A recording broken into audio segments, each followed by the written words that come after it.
किसान भाइयों नमस्कार, मैं सूर्यकांत आप सभी का स्वागत करता हूं Bharat agri Hindi YouTube channel में। किसान भाइयों आज की वीडियो में हम बात करेंगे माइक्रो न्यूट्रिएंट्स के बारे में। आज के वीडियो में मैं आपको बताऊंगा कि फसल के ऊपर कौन से आवश्यक माइक्रो न्यूट्रिएंट्स की हमें ज़रूरत होती है, मार्केट में माइक्रो न्यूट्रिएंट्स के कौन से अच्छे ब्रांड्स हैं, उसको कितनी मात्रा में हमें अपनी फसल के ऊपर इस्तेमाल करना चाहिए, अपने फसल के ऊपर माइक्रो न्यूट्रिएंट की डेफिशिएंसी हम कैसे पहचान सकते हैं। ऐसे कई सारे मुद्दों की हम यहाँ पर चर्चा करेंगे। आप सभी को मेरी रिक्वेस्ट है कि ये वाला वीडियो अंत तक देखें। अगर आपने आपकी खेती में कौन सी भी फसल लगाई है मायने नहीं रखता है, इम्पॉर्टेंट ये है कि उन फसल के ऊपर किस माइक्रोन्यूट्रिएंट की डेफिशिएंसी है और उसके लिए आप क्या करते हैं। यही एक राज है अपनी फसल का उपज और उत्पादन बढ़ाने का। तो चलिए बिना किसी देरी के आज के वीडियो के लिए शुरू करते हैं। सबसे पहले मैं आपको न्यूट्रिएंट्स के बारे में कुछ बताना चाहूँगा। अपनी फसल को कुल कितने न्यूट्रिएंट्स की आवश्यकता होती है? लगभग 16। उसमें से 13 न्यूट्रिएंट्स हमें मिट्टी से मिलते हैं और 3 न्यूट्रिएंट्स हमें हवा से और पानी से मिलते हैं। मिट्टी के न्यूट्रिएंट्स की बात करें तो प्राइमरी न्यूट्रिएंट्स में आते हैं नाइट्रोजन, फास्फोरस, पोटाश। सेकेंडरी में आता है कैल्शियम, मैग्नीशियम और सल्फर। और माइक्रो न्यूट्रिएंट्स की बात करें तो zinc, ferrous, molybdenum, manganese, boron और कॉपर। ये है कुछ मिट्टी के न्यूट्रिएंट्स। अब हवा और पानी के न्यूट्रिएंट्स कौन से हैं? हवा से हमें ऑक्सीजन, कार्बन डाइऑक्साइड मिलता है और पानी से हमें हाइड्रोजन मिलता है। अब आपके मन में एक सवाल आया होगा कि इन 16 न्यूट्रिएंट्स में सबसे महत्वपूर्ण न्यूट्रिएंट्स कौन सा है? किसान भाइयों 16 के 16 न्यूट्रिएंट्स बहुत ही महत्वपूर्ण हैं। ऐसा नहीं है कि एक न्यूट्रिएंट्स कम दिया तो अपनी फसल में चलेगा, नहीं। प्राइमरी, सेकेंडरी और माइक्रो न्यूट्रिएंट का यही मतलब है कि कुछ न्यूट्रिएंट्स बहुत ज़्यादा मात्रा में हमें अपनी फसल में लगते हैं, जैसे कि नाइट्रोजन, फास्फोरस, पोटाश। इसलिए हम उसे क्या बोलते हैं कि प्राथमिक न्यूट्रिएंट्स। और द्वितीय न्यूट्रिएंट्स यानी सेकेंडरी न्यूट्रिएंट्स कौन से हैं? Calcium, magnesium, sulphur. ये थोड़े से कम मात्रा में लगते हैं और माइक्रो न्यूट्रिएंट आपको पता है बहुत ही कम मात्रा में लगते हैं। लेकिन इसका मतलब ये नहीं है कि एक आध न्यूट्रिएंट्स आप ना दो तो चलेगा, नहीं। उस न्यूट्रिएंट का काम सिर्फ वही न्यूट्रिएंट कर सकता है। इसलिए हमें मिट्टी परीक्षण करके 16 के 16 न्यूट्रिएंट सही मात्रा में अपनी फसल के अंदर कैसे जाए, इसके बारे में ध्यान देना चाहिए। चलिए अब बात करते हैं माइक्रो न्यूट्रिएंट्स के बारे में। इन सभी माइक्रो न्यूट्रिएंट्स के मैं आपको कार्य बताऊंगा और आखिर में बताऊंगा कि मार्केट में कौन से टॉप 5 बेस्ट माइक्रो न्यूट्रिएंट है जिसे आपको खरीदना चाहिए। चलिए किसान भाइयों अब एक एक कर माइक्रो न्यूट्रिएंट्स के कार्य देखते हैं। फसल के ऊपर उनकी डिफिशियंसी को कैसे पहचाने ये भी देखते हैं और फसल में उनके उपयोग की मात्रा कितनी है ये भी देखते हैं। शुरुआत करते हैं फेरस से यानी आयन से। इसका सबसे महत्वपूर्ण काम है पत्ते पे क्लोरोफिल निर्माण का। ये फसल के फोटोसिंथेसिस और रिस्पायरेशन में भी बहुत काम आता है। साथ ही इनडायरेक्टली ये पौधे में नाइट्रोजन, फास्फोरस और पोटाश के अपटेक में भी काम आता है।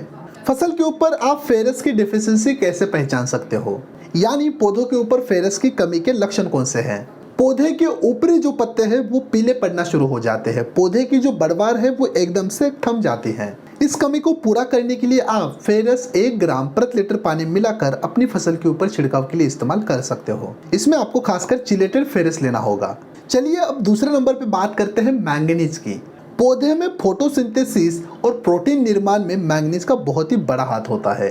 पौधे में जो अलग अलग केमिकल प्रक्रिया होती है उसमें भी मैंगनीज बहुत ही काम आता है।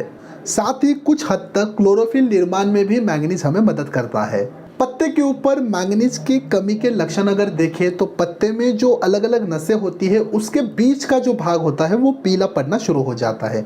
धीरे धीरे यही पत्ते सफ़ेद हो जाते हैं और एकदम से पीले पड़कर गिर जाते हैं, यानी पौधे के ऊपर आपको पत्तों का झड़ना दिखाई देगा। इसकी कमी पूरी करने के लिए आपको पौधे के ऊपर यानी फसल के ऊपर चिलेटेड मैंगनीज 1 ग्राम प्रति लीटर पानी मिलाकर अपनी फसल के ऊपर छिड़काव के लिए इस्तेमाल करना होगा। चलिए अब जल्दी से बात करते हैं अपने तीसरे नंबर के माइक्रोन्यूट्रिएंट की यानी कॉपर की। कॉपर पौधे के ऊपर होने वाले फोटोसिंथेसिस में बहुत ही काम आता है। फल और फूलों का रंग अच्छा होना, फलों को एक बेहतरीन टेक्स्ट प्रदान करना, ये कॉपर का मेन कार्य है। फसल में इसकी कमी के अगर लक्षण देखें तो पौधे के जो शीर्ष है उसकी बढ़वार रुक जाती है। फसल में हमें डायबैक नामक रोग भी दिखाई दे सकता है। साथ ही हमें तने की बढ़वार भी रुकी हुई दिखाई देती है और पत्ते भी झड़ने शुरू हो जाते हैं। इसकी कमी पूरी करने के लिए आपको फसल के ऊपर चिलेटेड कॉपर 1 ग्राम प्रति लीटर पानी मिलाकर छिड़काव के लिए इस्तेमाल करना होगा। चलिए अब बात करते हैं अपने चौथे नंबर के माइक्रोन्यूट्रिएंट्स की यानी जिंक की। पौधे में शीर्ष की अच्छी बढ़वार के लिए जिंक बहुत ही काम आता है।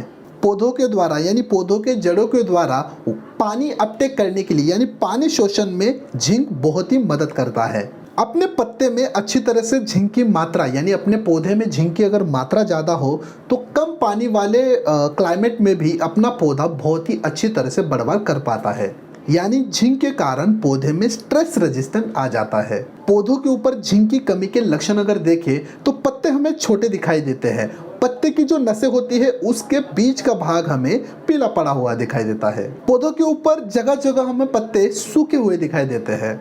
इसकी भी कमी को पूरा करने के लिए हमें पौधों के ऊपर यानी फसल के ऊपर चिलेटेड जिंक 1 ग्राम प्रति लीटर पानी मिलाकर अपनी फसल के ऊपर छिड़काव करना होगा। चलिए अब बात करते हैं 5वें माइक्रोन्यूट्रिएंट के यानी बोरॉन की। फसल में फूलों का निर्माण, फलों का निर्माण, बीज निर्माण, पॉलिनेशन और फलों की संख्या बढ़ना, ये सारे महत्वपूर्ण काम बोरॉन की वजह से होते हैं।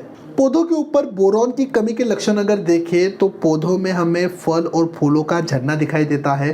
फलों पे अचानक क्रैकिंग आना शुरू हो जाता है।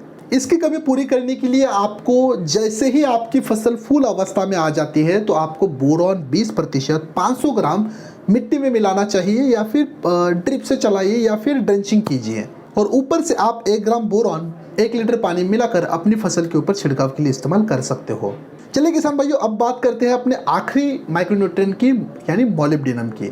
इसका मुख्य कार्य अगर देखें तो अपनी फसल में जो अलग अलग नाइट्रोजन फिक्सिंग करने वाले जीवाणु होते हैं उनकी क्रियाशीलता को बढ़ाने का ये मेजर काम करता है, यानी उन्हें एक्टिव रखता है।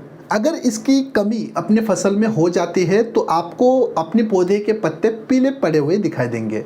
इस तरह से किसान भाइयों आप अलग अलग माइक्रोन्यूट्रिएंट की कमी अपने फसल के ऊपर पहचान सकते हो और मिट्टी परीक्षण के आधार पर या फिर पौधों के निरीक्षण के आधार पर अपनी फसल में उर्वरक प्रबंधन कर सकते हो। चलिए अब आखिर में जानते हैं कि मार्केट में कौन से ऐसे टॉप 5 बेस्ट माइक्रोन्यूट्रिएंट्स है जिसे आप खरीद सकते हो और अपनी फसल में इस्तेमाल कर सकते हो। सबसे पहले नंबर पे आता है महादन कंपनी का महादन कॉम्बी चिलेटेड माइक्रोन्यूट्रिएंट मिक्सचर। उपयोग की मात्रा है 150 ग्राम प्रति एकड़। दूसरे नंबर पे आता है मल्टीप्लेक्स प्रो किसान। उपयोग की मात्रा है 150 ग्राम प्रति एकड़। तीसरे नंबर पे आता है मिंगल चिलेटेड माइक्रोन्यूट्रिएंट। उपयोग की मात्रा है 150 ग्राम प्रति एकड़।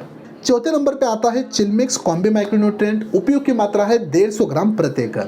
और इसके बाद अगर आपको बेसल डोज में माइक्रोन्यूट्रिएंट मिलाने हैं तो मिलांज करके एक आता है ड्रिप मिक्स पूर्वा केमिकल्स का, जिसे आप 2 किलो प्रति एकड़ के हिसाब से चला सकते हो। चलिए किसान भाइयों ये जानकारी ये वीडियो आपको कैसा लगा हमें कमेंट्स बॉक्स में ज़रूर बताएं। वीडियो जानकारी अगर पसंद आती है तो लाइक्स कमेंट शेयर करें। अभी तक आपने अगर Bharat agri Hindi YouTube channel को सब्सक्राइब नहीं किया है तो सब्सक्राइब कीजिए और साइड वाले बेल आइकन को दबाना ना भूलें। धन्यवाद।